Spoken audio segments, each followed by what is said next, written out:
African Transformation Movement is concerned about the number of unclaimed and unidentified bodies in state mortuaries. KwaZulu-Natal and the Eastern Cape have the highest numbers yet to be claimed. This is after the Portfolio Committee on Health briefed Parliament, revealing that more than 3,000 bodies remain unclaimed to date. We are joined by Chairperson of the National Forensic Pathology Services Committee, Dr. Thakadu Mamashela, who joins us now this morning. For more, Doctor, good morning to you. Thank you so much for joining us. So, African Transformation Movement bringing this matter again into sharp focus. But we did hear from the Portfolio Committee on Health that more than 3,000 bodies are unaccounted for. Can we give us a breakdown of the numbers, if you will, right? Just how exact those numbers really are and what they look like in the provinces that really have the biggest problem? Yeah, no, thank you very much, Naledi, and good morning and good morning to your viewers. It's true, we do have a problem with the unclaimed bodies that are lying across all provinces in forensic pathology services facilities or institutions. And you are right by highlighting the two provinces that are high up there, because KwaZulu-Natal is in the excess of 1,300, 1,400, around there. I may not have the exact figures here, but Eastern Cape is also at around 500 and something as well. And you do have provinces like Limpopo, you do have excess of 300 and something bodies that are lying across all different forensic pathology services institutions. So that is a provincial breakdown in a way. I may not go into all provinces, but I think it's quite important for us and for your viewers to have an understanding of the nature of the service that we are rendering and why do we have that kind of a problem in terms of the high number of unclaimed bodies. Remember, forensic pathology services assist the process of investigation of unnatural deaths.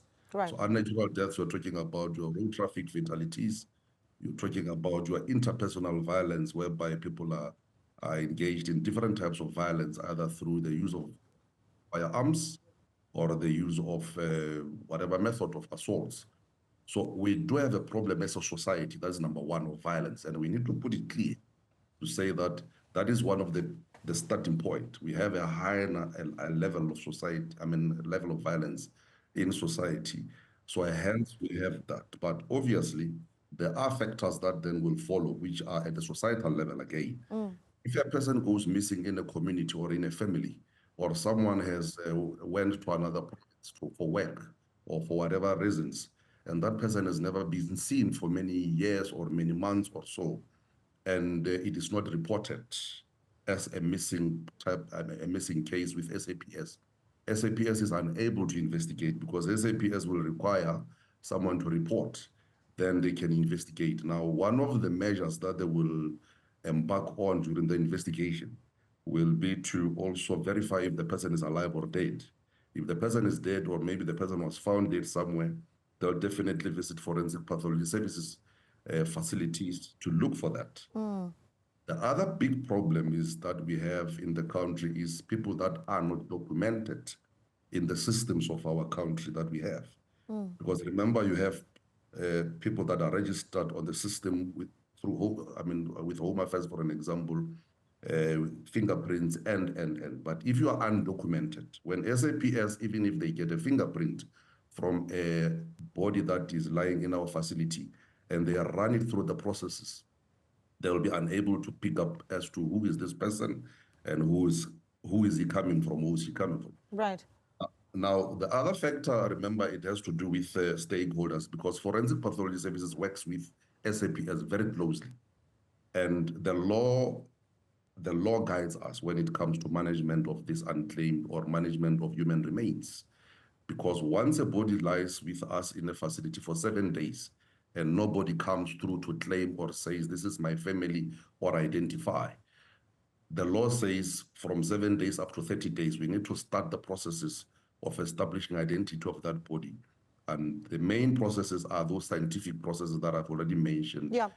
Your fingerprints and your DNA sampling that we need to embark on. Time and again, there are challenges at that level in terms of the outcome of the processes or some of the communication-related challenges, depending on provinces at different levels of provinces. So the other factor, which is the main factor, is the local authority. that's municipality.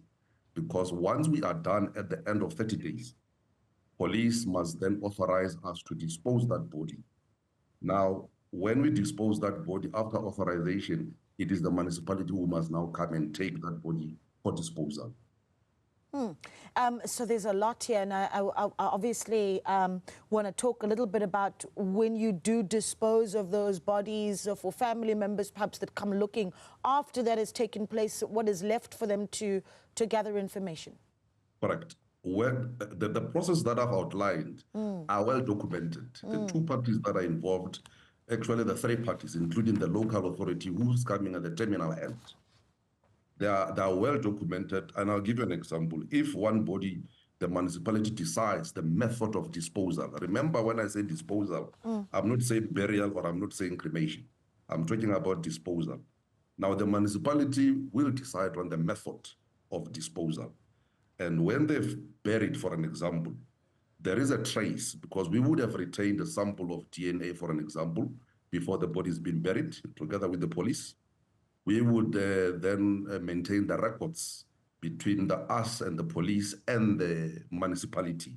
So a family that comes forth and says, I've got a loved one that went missing and we have got a reason to believe that this person has been buried by the municipality already, SAPS will then simply take those family members to confirm via the very same DNA material that is being registered with SAPS Forensic Science Laboratory. Yeah. And then they will then confirm, and then obviously the body, where the body is buried, there are records, then the family will be given an opportunity to decide whether they are okay where the body is buried, or they want to exhume and reinter where they wish. Yeah. Have you seen some of the recommendations that are being put forward by the party, the African Transformation Movement, on how we deal with the challenge of... Unfortunately, I was not aware of that. I'm aware of the parliamentary process, the portfolio committee where the deputy minister presented them. Yeah, so let me take you through that, because one of them is that they want an establishment of a centralized database with accessible database that consolidates information on unidentified bodies. And of course, you've talked about how this is a process that's well documented. But it's interesting because one of the things that they also talk about is enhancing resource allocation and transparency, advocate for increased budget allocations for forensic pathology services to ensure timely processing of DNA samples and the maintenance of mortuary facilities. Is that a concern, resources with our facilities? Look, there's no doubt there are concerns at different levels in terms of the facilities. But when you look at this particular matter of unclaimed bodies, we need to focus on the root causes. And some of the root causes is what I've already outlined. Yes, the issue of centralized database, we're already having that database together with SAPS of the unclaimed bodies that are lying in all mortuaries. That SAPS, remember, the reason I'm saying this is because the committee that I'm chairing is comprising of all 9 provinces, and there are pathologists from all provinces. Right. And there's SAPS represented there. Major General Malaudzi, who's heading the Forensic Science Laboratory, is having that database. We have shared that database since early when the committee was actually established early this year in May. That process is ongoing. He has a database. The last meeting that we had in August, he has already shared the updates in terms of the sample, the cases that were said that they don't have results. He then pulled out to say, no, we have already processed this. This one is in process. So it's exactly what I'm saying when I'm saying the stakeholder engagement at that level, that will trickle down to provinces for provinces to also follow up on that. Yeah. So that is already in place in terms of the unclaimed bodies. The issue of resources, you are right. These unclaimed bodies, they affect our resources and in terms of capacity. The level of violence that I've spoken about in our society, remember, on a day-to-day basis, we render services. Now, if the space is occupied by 50 bodies in a mortuary, and these bodies are lying there, the bodies that are coming in on a day-to-day basis, you are compromised already. And I'll give you an example. In Limpopo recently, there was a bus accident. Yes. A bus accident along the N1 somewhere in Makado.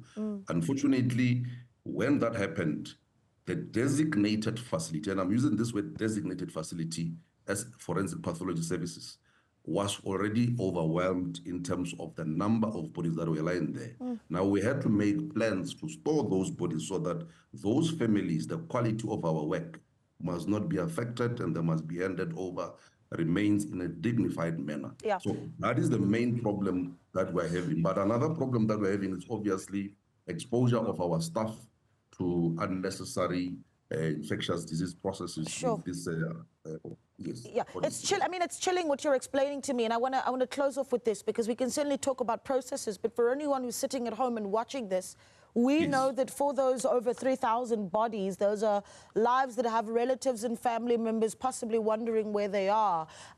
So if I'm sitting here and I'm having that very frightening idea that, well, where is this particular relative of mine? What's the first thing that I need to do to check if you might have those records? What is it? So empower the viewer right now who's looking for a family member on what to do. The first point is SAPS. Remember, SAPS has got a unit there's a Bureau of Missing Persons that is there. Right. And we need to utilize that service. And I'm not saying only the community, even us as a service, as provinces, we also identified some of the gaps there that we need to tap into and utilize that. The first point, families must report at SAPS on people that are missing. Two, there's an option that they can also visit the forensic pathology services, the nearest facilities, with whatever documentation or whatever photographs that they may have. But FPS will still communicate with SAPS on that matter, because remember, it's an SAPS-driven process, this one. So I think that is, in a nutshell, what we can advise. Let us report missing persons with SAPS so that SAPS can then investigate together with FPS. Okay, yeah.